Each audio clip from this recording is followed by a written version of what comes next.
Shakespeare's Hamlet is a play driven by revenge, with many of the main characters falling victim to it. There is no denying that revenge is a powerful feeling that can completely dominate and destroy a human's life. One of the most common justifications for revenge is the pursuit of justice that cannot be achieved otherwise. The need to enact justice upon those who have wronged us is one of the primal human desires, making Hamlet an emotionally compelling work of literature. The complex subject of revenge and its morality greatly affects the main character Hamlet and other major characters of this play. In the case of the eponymous character of Hamlet, the idea of revenge precipitates him into melancholy, where he repeatedly delays the act of revenge. At the beginning of the play, Hamlet is commanded by his father's ghost to seek revenge upon his uncle, Claudius. At first, this idea ignites a fierce fire in Hamlet. Throughout the play's narrative, Hamlet's desire for revenge does not seem as powerful as one might expect, and it strikes only at the end. When one thinks of the word revenge, one thinks of the action and determination needed to serve the righteous justice they believe in. However, Hamlet succumbs to indecisiveness, continuously wondering what action he must take.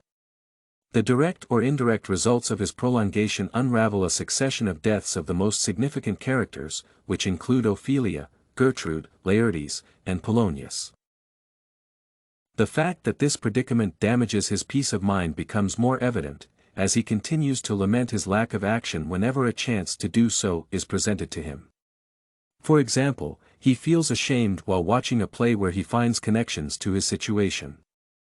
The feeling of shame for delaying what he must do is also present when he sees the march of Fortinbras' army. In his nature, the character of Hamlet is not inherently indecisive or afraid of causing harm, as he feels no guilt after having killed Polonius, Rosencrantz, and Guildenstern. In this way, the idea of revenge affects his character's integrity of mind and inner peace. The reason behind this lack of action could be explained by Hamlet's position toward the idea of revenge.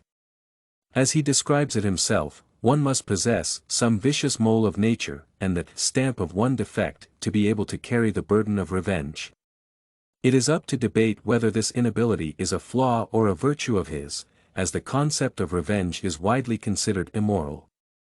At the same time, had Hamlet carried out his task in time, he would have saved multiple lives. Hamlet's path to revenge affects not only his inner balance but also the fates of other characters. The character of Ophelia, Polonius' daughter, commits suicide due to Hamlet's actions in pursuit of revenge. After her father is killed by Hamlet, the man she loves, Ophelia loses her mind and drowns herself. However, this is not the only way Hamlet's attempts at vengeance cause Ophelia pain. After Hamlet disguises himself as a man mad, Claudius and Polonius force Ophelia to confront Hamlet to test his madness. The need to maintain his cover of insanity requires Hamlet to hurt Ophelia psychologically, claiming that he loves her and then denying it the next moment.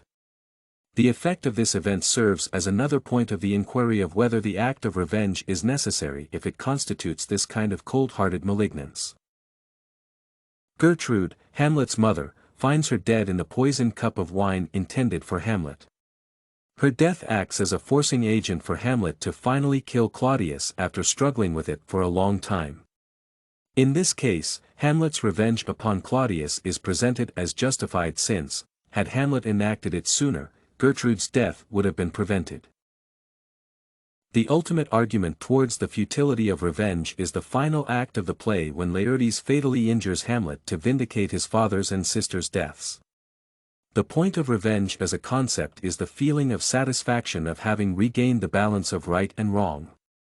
In this case, however, Hamlet does not have time to rejoice in this satisfaction, with his death growing closer to him. The only good he is capable of doing now is reconciling with Laertes, who is also dying from being stabbed by Hamlet. In the end, all that is left to Hamlet is to have a fine funeral arranged for him by Fortinbras, who has come to claim the throne.